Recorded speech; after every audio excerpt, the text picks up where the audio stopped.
Hello friends आज हम देखेंगे समतियां। और क्योंकि जैसा कि मैंने आपको बताया था कि 8 + 13 यानी कि 21 टोटल जो समतियां थी वो 21 थी, उनमें छोटी थी और बड़ी यानी दोनों प्रकार की समतियां थी। लेकिन उसे प्रारंभ करें हम, उससे पहले हम देखेंगे प्रारूप समति।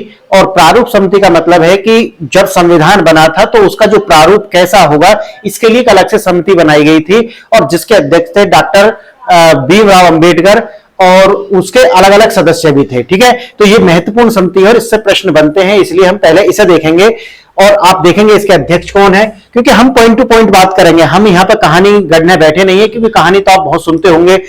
लोग पता ना कहां से कहानी निकाल करके लेकर के आते हैं, ऐसी कहानी बनाते हैं जो किसी किताब में नहीं है। लोग तो वास्तव में बड़े सातिर हैं बड़े सातिर लोग हैं, कहानी बना देते हैं। तो हम यहाँ कहानी बनाएंगे नहीं, हम एग्जैक्ट पॉइंट टू पॉइंट पढ़ेंगे, जो एग्जाम ओरिएंटेड है उसे पढ़ेंगे, क्योंकि समय का दुरुपयोग अपराध है, मेरे मानने में अपराध है। तो समय को जाया ना करते हुए आप प्रारंभ करेंगे और प्रारूप समिति यहां पर आप लिखेंगे और इसके नीचे आप लिखना प्रारंभ करेंगे कि इसके अध्यक्ष कौन थे। इसके अध्यक्ष कौन थे? अध्यक्ष थे BR अंबेडकर।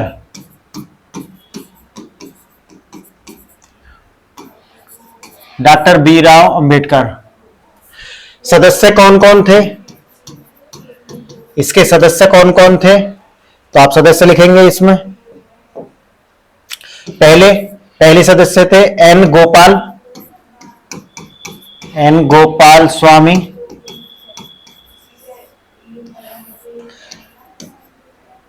अयंगर, N गोपाल स्वामी अयंगर। दूसरे थे अल्लादी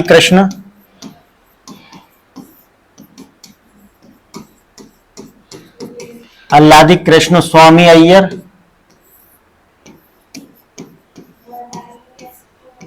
तीसरे थे KM मुंशी।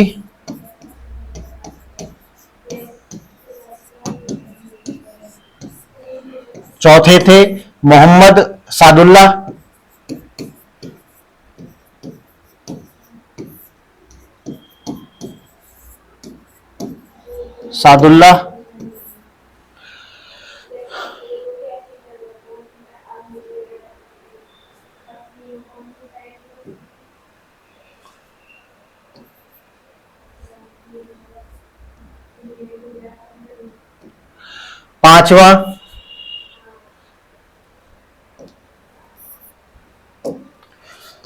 पांचवा है N माधवराव।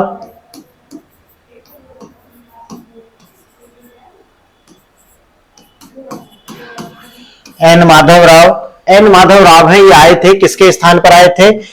L मित्तल ने रिजाइन किया था।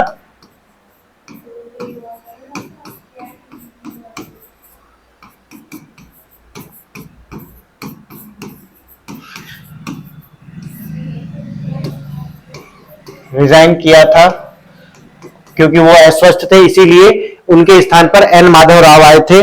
आगे आप लिखेंगे, इसमें आगे लिखेंगे आप TT कृष्णमाचारी छठे सदस्य थे।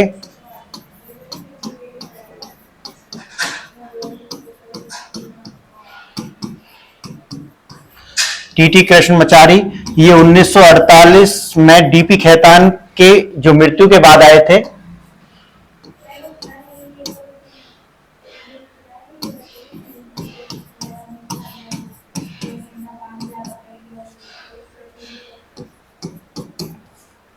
समझ गए आप इसे? यानी कि ये लोग थे मेंबर्स, जो प्रारूप समिति के मेंबर्स थे और अध्यक्ष थे। इनको याद रखना है, बहुत महत्वपूर्ण है, एग्जाम ओरिएंटेड में आपको पढ़ा रहा हूं और उसी दृष्टि से आप इसे देखेंगे। लोग पूछते हैं कि सर हम कौन सा किताब पढ़े। मैंने आपको 3 किताब बताया है जिसमें आप अच्छा महसूस करते हो, जिसे पढ़ने पर आपको समझ अच्छे से आता हो। यानी कि एक किताब M लक्ष्मीकांत मैंने बताया है, या फिर अगर आपको समझ नहीं आती तो आप सुभाष कश्यप या फिर DD बसु, इन तीनों में से कोई एक किताब पढ़ सकते हैं। मैं आपको M लक्ष्मीकांत के लिए कहूंगा, कारण ये है क्योंकि वो किताब यूपीएससी के दृष्टिकोण को रखते हुए लिखी गई है। यूपीएससी के दृष्टिकोण को ध्यान रखते हुए इसे लिखी गई है, इसीलिए आप अगर लक्ष्मीकांत पढ़ेंगे तो ज्यादा आपको समझ में आएगा। और आप उसके साथ साथ मेरे साथ इसे पढ़ लें, और अगर आप कोई किताब भी नहीं पढ़ेंगे, सिर्फ आप मेरे साथ पढ़ रहे हैं तो आपको ये एनफ हो जाएगा। और साथ आप करंट अफेयर, वो भी न्यूज़पेपर से पढ़ना है। करंट अफेयर को आपको न्यूज़पेपर से पढ़ना है, ये इधर उधर से जो आप ये चैनल वगैरह जो फॉलो करते हैं इससे कुछ होने वाला है नहीं। क्लियर? इसका भी हम देखते हैं आगे क्या है। अब आप देखेंगे कि इसमें जैसे मैंने आपको बताया था कि बहुत सारी समितियां थी, यानी कि अन्य और भी समितियां थी।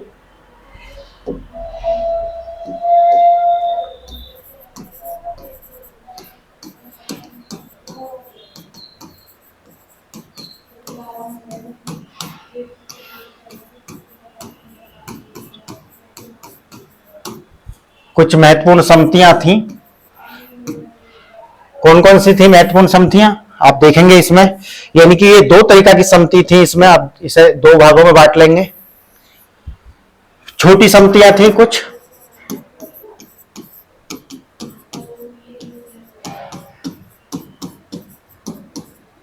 छोटी समितियां थी और कुछ बड़ी समितियां थी।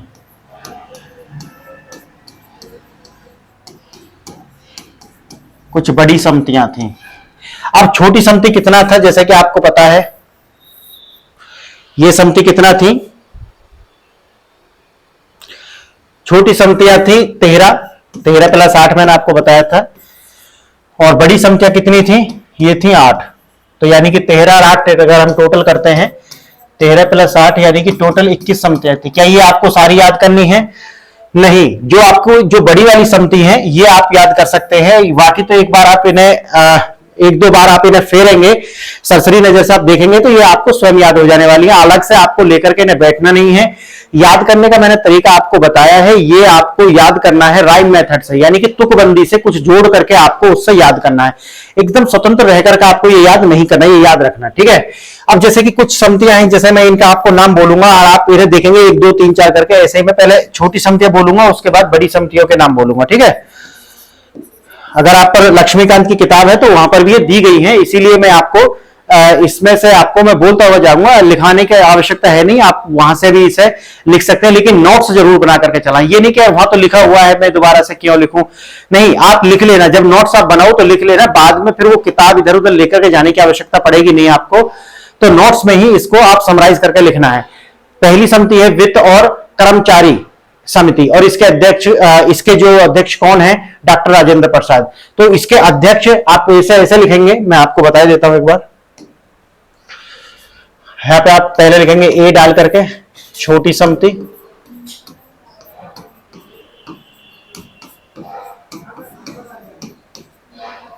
छोटी समितियां, और छोटी समिति जब आप इसे लिखेंगे तो आप इसे इस तरीका से दो भागों में बांट लेंगे।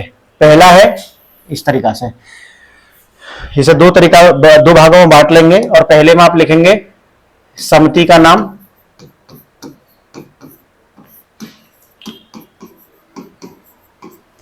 और यहां पर लिखेंगे अध्यक्ष।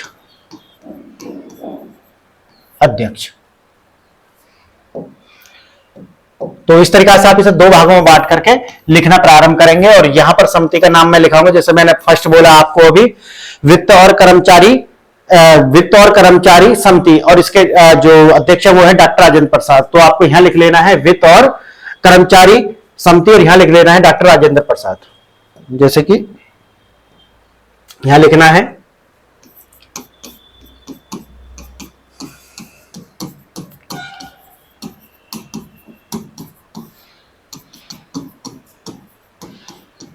वित्त और कर्मचारी समिति, और यहां पर लिख देना है डॉक्टर राजेंद्र प्रसाद।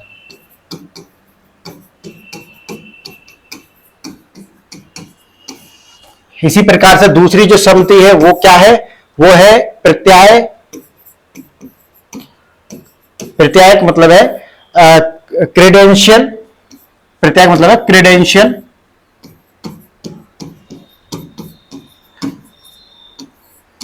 क्रेडेंशियल समिति, और इसके जो है कौन है, अल्लादी कृष्ण स्वामी अय्यर, अल्लादी कृष्ण स्वामी।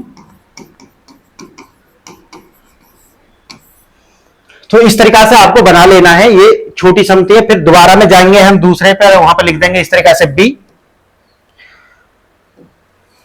यहां लिखेंगे बी, और यहां लिखेंगे बड़ी समितियां।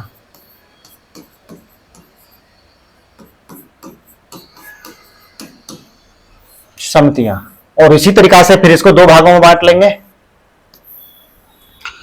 यहां लिख देंगे समिति का नाम,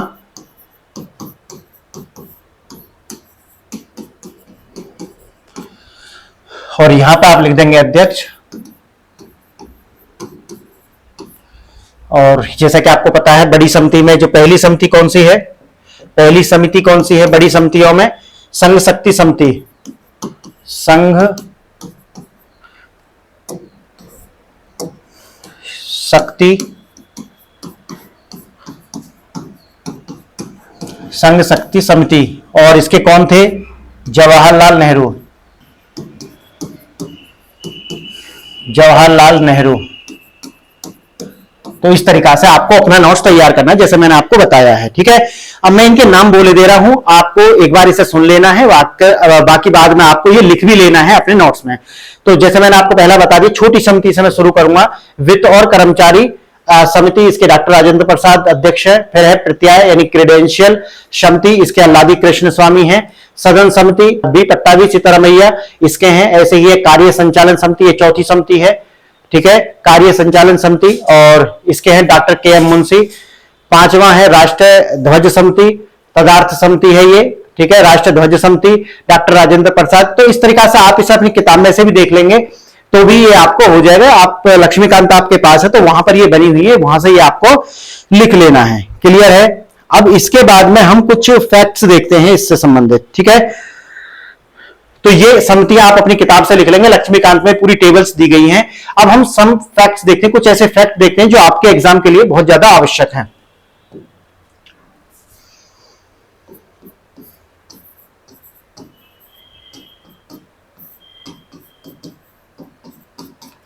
सम फैक्ट्स, और इसमें आपको मैं बोलूंगा और आप इसे लिखेंगे। पहला पॉइंट आप डालेंगे और लिखेंगे इसमें, संविधान जो है वो 11 सत्रों में कुल 166 दिन में, 11 सत्रों में कुल 166 दिन में है, दिन है। इनमें से 144 दिन ड्राफ्ट संविधान के विचार पर खर्च हुए थे, यानी कि टोटल जो दिन लगे हैं 11 सत्र हुए हैं जिनमें 166 दिन लगे हैं। समझ गए, 11 सत्र हुए हैं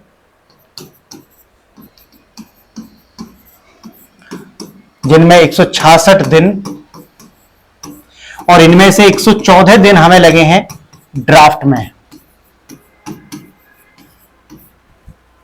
ठीक है। ड्राफ्ट जो संविधान का विचार पर खर्च हुए हैं। दूसरा पॉइंट आप लिखेंगे इसमें, 3 जून 1947 की माउंटबेटन योजना, ये मैं लेक्चर ऑलरेडी डाल चुका हूं, आपने देख लिया होगा। 3 जून योजना या माउंटबेटन योजना क्या थी। तो 3 जून 1947 की माउंटबेटन योजना, पाकिस्तान के लिए एक अलग संविधान सभा की स्थापना की गई थी। पाकिस्तान के लिए एक अलग संविधान सभा की स्थापना की गई थी, और कुछ प्रांतों के प्रतिनिधियों ने सभा के सदस्य नहीं रहे। क्यों नहीं रहे? क्योंकि वो पाकिस्तान चले गए थे, इसीलिए भारत का विभाजन हुआ, पाकिस्तान बना, तो जो बचे हुए थे वो पाकिस्तान चले गए थे। नेक्स्ट तीसरा पॉइंट आप लिखेंगे, 14 अगस्त 1947, या पहले इसका तीसरा पॉइंट लिखेंगे, यह संकल्प, तीसरा पॉइंट आप लिखेंगे 13 दिसंबर 1946 को, जो कि मैं ऑलरेडी ऐसे करा चुका हूं, इसे फिर भी आप लिख लें। 13 दिसंबर 1946 को पंडित जवाहरलाल नेहरू ने उद्देश्य संकल्प रखा। और चौथा पॉइंट आप लिखेंगे, यह संकल्प 22 जनवरी 1947 को सर्वसम्मति से संविधान सभा द्वारा अपनाया गया। नेक्स्ट पांचवा पॉइंट आप लिखेंगे, 14 अगस्त 1947 की शाम में संविधान सभा हॉल में हुई, और आज ही रात में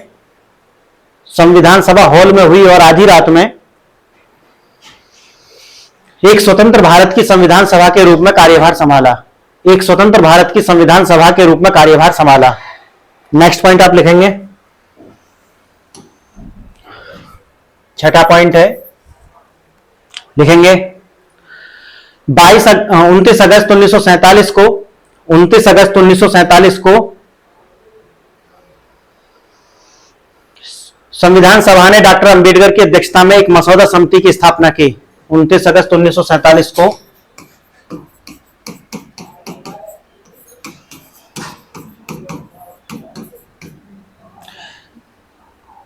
संविधान सभा ने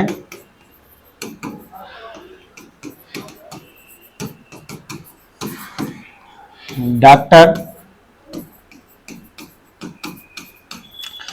भीमराव अंबेडकर की अध्यक्षता में एक मसौदा समिति की स्थापना की। नेक्स्ट पॉइंट लिखेंगे आप। ये महत्वपूर्ण पॉइंट है, आप याद रखना, क्योंकि ये एग्जाम में आ जाते हैं और फिर पता नहीं होता तो प्रश्न गलत होने की संभावना रहती है, इसीलिए आप हम पूरा करा करके चल रहे हैं कि कहीं पे कुछ छूटे ना, बस ये है। ठीक है, मसौदा संविधान पर विचार करते समय, मसौदा संविधान पर विचार करते समय संविधान सभा ने कुल, मैंने आपको ये पहले भी बताया है कि 7635 संविधान में, कुल संविधान में 7635 संशोधन सुझाए थे, जिनमें से 3473 संशोधनों पर चर्चा हुई थी। ठीक है, कितने सुझाए थे उन्होंने संशोधन? टोटल 7635, लेकिन चर्चा कितनों पे हुई थी? 2473 पर। नेक्स्ट 8वां पॉइंट, महिला कितनी थी इसमें? महिला थी 15, लेकिन हस्ताक्षर कितनों ने किया? क्योंकि प्रश्न पूछ सकता है, लेकिन हस्ताक्षर किया 8 ने। ठीक है, ये याद रखना, पूछ लेते हैं फिर पता नहीं होता तो परेशानी आती है। नेक्स्ट 9वां पॉइंट, 9वां पॉइंट लेके 26 नवंबर 1949 को भारत का संविधान अपनाया गया। 26 नवंबर 1949 को भारत का संविधान अपनाया गया और माननीय सदस्यों ने 24 जनवरी 1950 को हस्ताक्षर किए। और ये मैंने बताया है, कितने लोगों ने हस्ताक्षर किए इस पर बोलिए? बताया था मैंने, बोलिए। 284 लोगों ने, 284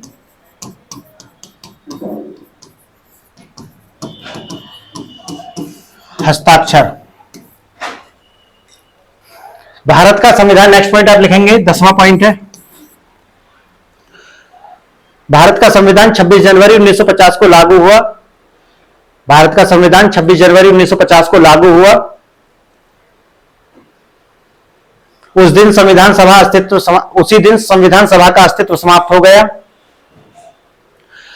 और स्वयं को भारत की अंतिम संसद के रूप में, स्वयं को भारत की अंतिम संसद में रूपांतरित कर दिया। इसने अपने आप को भारत की अंतिम संसद के रूप में इसने रूपांतरित कर दिया, जब तक कि 1952 में एक नई संसद का गठन नहीं हुआ। यानी कि 1952 में पहली संसद का गठन जो हुआ था वो कब हुआ था? 1952।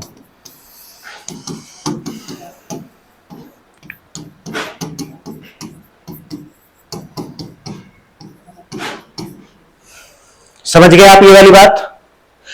तो आपने देखा कि कुल कितने सेशन हुए थे इसमें? 11 सेशन हुए थे, जो मैंने अभी शुरू में ही आपको लिखवाया था। तो ये कब कब हुए ये जानने की बहुत ज्यादा आवश्यकता है नहीं। वैसे अगर आप चाहते हैं तो मैं आपको लिखा देता हूं टोटल कितने सेशन हुए थे।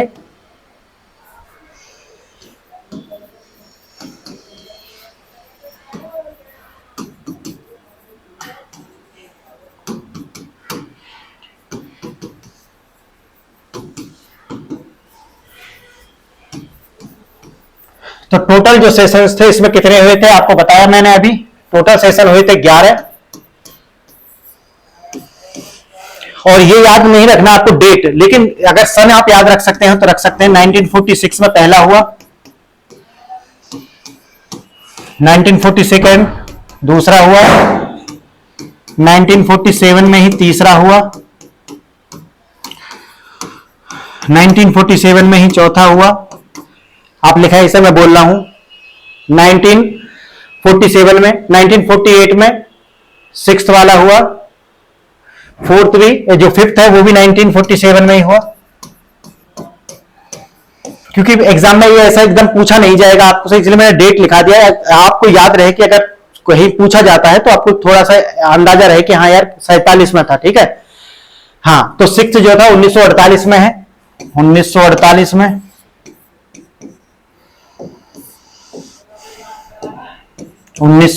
में। सेवंथ 1948-49 दोनों के बीच में वेरी करेगा। एट्थ 1949 में, नाइन्थ 1949 में, और 10th 1949 में, और 11th भी 1949 में। तो इस तरीका से ये सेशन पूरे होते हैं फ्रेंड्स। यहां पर हमारा ये जो कॉन्स्टिट्यूशन यानी कि संविधान सभा समाप्त होता है। ये 2 लेक्चर आए हैं इसके ऊपर, और ये हमने 2 पूरे लेक्चर्स में इसे समाप्त कर लिया है। अगर आप अब बुक से पढ़ेंगे तो आपको, मेरा ऐसी आशा है मुझे कि आपको बेहतर समझ में आएगा, और जो मेरे नोट्स हैं आप इनके साथ में ही नोट्स बना करके आप उसे एक बार में निपटा दें। बार बार इसे पढ़ने का टाइम आपके पास भी नहीं होगा, और समय का सही यूटिलाइजेशन यही होगा कि नोट्स एक बार में बना ले, फिर राइटिंग वगैरह करते रहेंगे। ठीक है, तो फ्रेंड्स आपने ये लेक्चर देखा, बहुत बहुत धन्यवाद आपका। ये लेक्चर्स आपको शेयर करने हैं अपने दोस्तों के साथ में, लाइक शेयर और सब्सक्राइब जरूर करना है। ठीक है फ्रेंड्स, तो आपने ये लेक्चर यहां तक देखा, इसके लिए बहुत बहुत धन्यवाद। नमस्कार।